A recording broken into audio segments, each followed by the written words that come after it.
La Christologie, troisième leçon. Étudier de Christ, ça prend toute une vie en fait. Mais qui est Christ aussi? Qui est Christ? Un nom que les Juifs appellent en fait Christ est le Messie. Christ est le nom grec, Christos, qui veut dire en fait Messie. Et Messie veut dire celui qui a été oint, celui qui a été mis à part. Et on peut voir que ce Messie a déjà été annoncé depuis des milliers d'années avant son arrivée. En fait, c'est lui-même, c'est le Messie même qui est Jésus, qui a annoncé sa venue. Et donc, il donne des indices. Il donne des indices de sa venue pour que personne ne puisse manquer cette venue. La venue de celui qui va ôter les péchés du monde. Et en fait, c'est comme une adresse dans le temps. Hein. Par exemple, l'adresse où on habite, c'est une adresse physique. C'est une adresse dans l'espace. Je prends l'exemple de l'adresse de mon église, par exemple. C'est 315, une de mes églises, c'est 315 South North Avenue à Anaheim. Et le code, c'est 92 708, je crois. Voilà, donc je sais que c'est en Californie. Ensuite, quand j'arrive en Californie, c'est Anaheim. Et donc tu viens, c'est Anaheim. C'est en Californie. Là, c'est que je vais en Californie d'abord, par rapport aux 50 États des États-Unis. Ensuite, sur la Californie, il y a des centaines de villes, mais cette ville s'appelle Anaheim. Et ensuite, de Anaheim, il y a plein de rues. Et donc là, c'est Knott, Knott Avenue, l'avenue Knott. Et donc, je cherche l'avenue Knott. Et petit à petit, ça se précise. Et ensuite, on me donne le numéro, on donne le numéro de la rue. Et ensuite, on trouve l'adresse. Donc, après, c'est aux États-Unis, en Californie, Anaheim, le numéro. Donc, en fait, ça fait 4 éléments. 4 éléments dans l'espace pour trouver l'adresse d'une église où j'étais avant. L'arrivée du Messie était une adresse dans le temps. Et il y avait plein, comme j'ai dit, pour trouver une église, il y a 4 éléments. Mais pour l'arrivée du Christ, il y avait plus de 360 éléments. Par exemple, je vois dans Genèse 3,15 qui dit que le Messie va venir, celui qui va ôter le péché du monde, celui qui va venir renouveler, celui qui va venir pardonner, réconcilier l'homme avec Dieu. Il va venir de la graine de la femme. Donc ça veut dire d'une vierge. Dans Genèse 1,15, on peut voir aussi que dans Genèse 17,19, que cette personne, celui qui a été mis de côté, qu'on appelle le Messie, celui qui a été oint, celui qui a été choisi, celui qui a été oint, il a été mis de côté. Et il va aussi venir, selon Genèse 17,19, de la postérité de Isaac. Et on peut voir l'accomplissement dans Romains 9,7. Par exemple, on peut voir dans Genèse 22,8 que ce sera l'agneau de Dieu qu'on a promis. Et l'accomplissement, on peut voir dans Jean 1,29. On peut aller tout au long, il y en a plein dans la Genèse.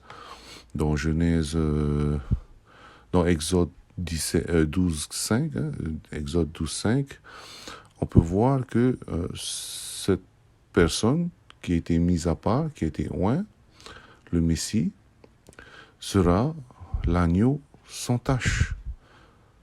Exode 12,5. Et l'accomplissement, on peut voir c'est expliqué dans 1 Pierre 1,19. Par exemple, dans Exode 12,46, on peut dire que il est prophétisé que aucun de ses os ne sera brisé. Et en fait, Jésus à la croix, les Romains ont voulu briser ses os, mais comme Jésus avait déjà rendu l'esprit, on n'a pas brisé ses os. Et donc, dans Exode 12, 46, on dit que les os de cet agneau ne sera pas brisé. Et on voit l'accomplissement dans Jean 19, versets 31 à 36. Et par exemple, dans Lévitique, par exemple, 14, 11, on peut voir que ce Messie sera aussi une personne qui va nettoyer les lépreux. Et ça, c'est un signe de la prêtrise. Celui-là, les prêtres, en fait, c'est le porte-parole entre Dieu et les hommes. Voilà, c'est celui qui fait le lien. Voilà. Et lui, ce Messie-là, cette personne qui a été oint, qui est prêtre, va laver, va purifier les lépreux. On peut voir l'accomplissement dans Luc, chapitre 1, verset 112. Et par exemple, dans Nombre 9, 12 encore, on peut voir que il est promis que aucun os ne sera brisé. On peut encore voir l'accomplissement dans Jean 19, 31 à 36.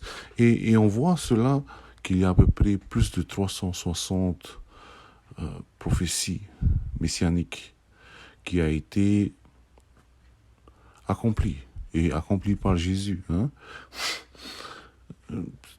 Quand on voit, par exemple, je vous ai donné l'adresse de l'église où j'étais, si vous voulez me trouver avant, c'était simple, il fallait juste suivre et on pouvait petit à petit les informations se rapprocher, les informations se concentrer sur un point pour me trouver.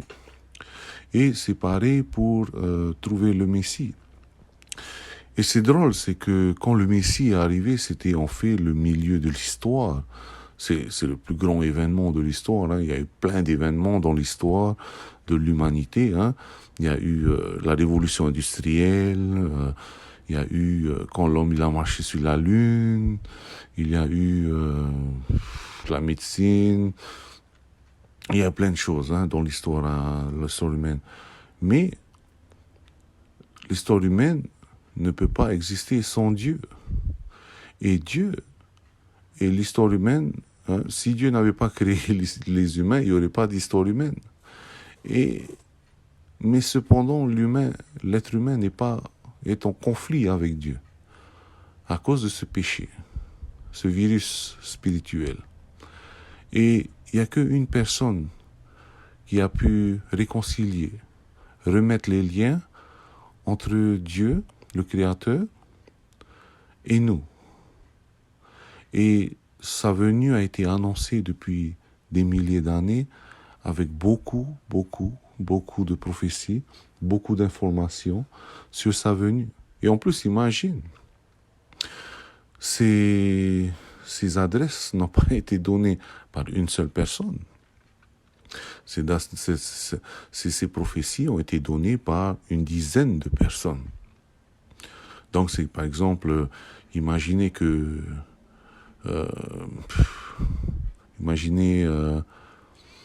je dis que le président des États-Unis, par exemple, c'est Donald Trump maintenant, et imaginez que ma grand-mère, mon arrière-arrière-grand-mère, il y a 200 ans, dit un jour, le président Donald Trump va venir et il aura les cheveux blonds et il sera président des États-Unis.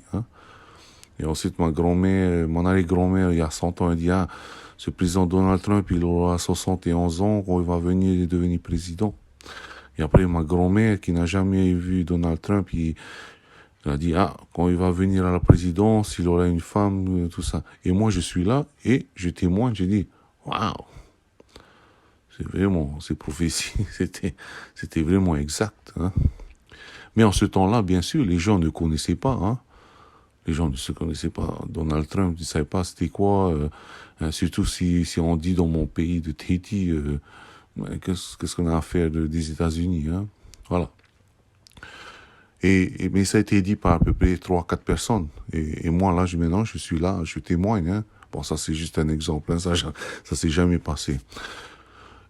Alors maintenant, imagine toutes ces personnes. Et ces personnes sont des personnes connues dans l'histoire hébraïque, dans l'histoire juive.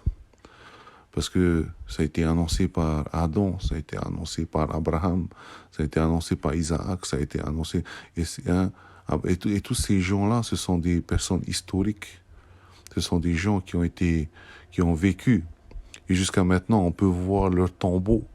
Et ces personnes ont prophétisé sur une personne qui va venir.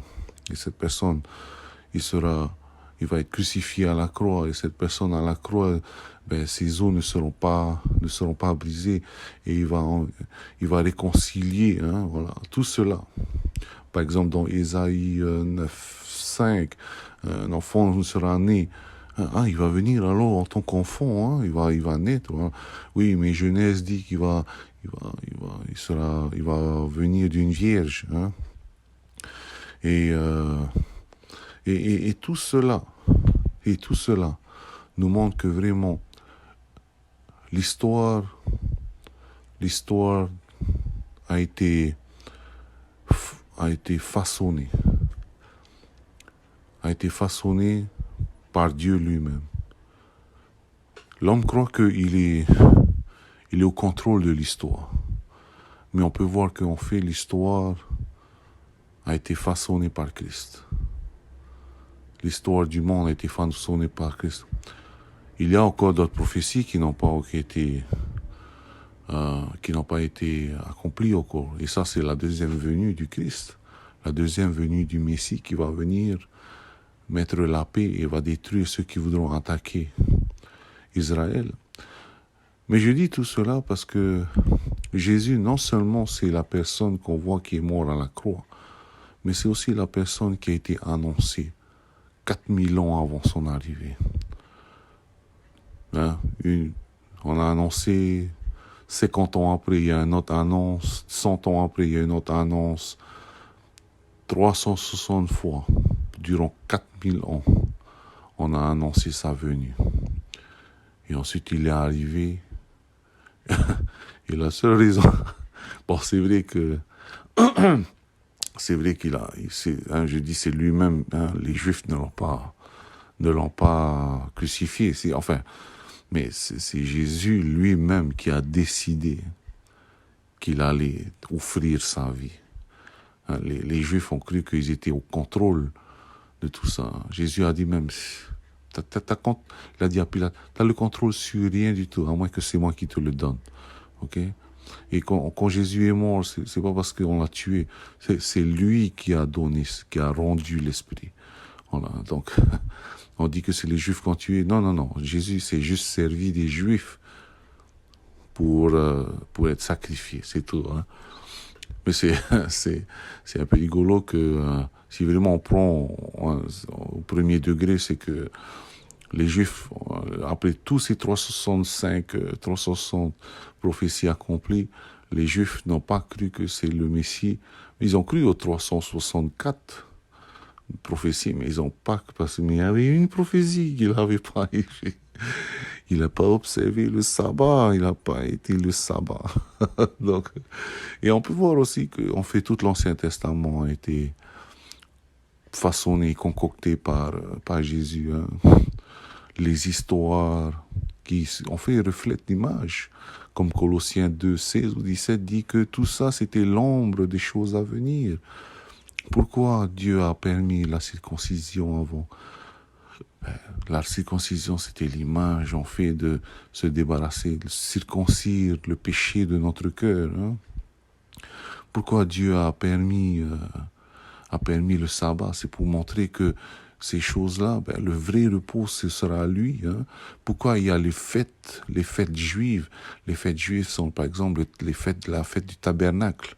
La fête du tabernacle, ça représente Jésus. Hein. Le tabernacle, c'est là où Jésus Dieu où il réside.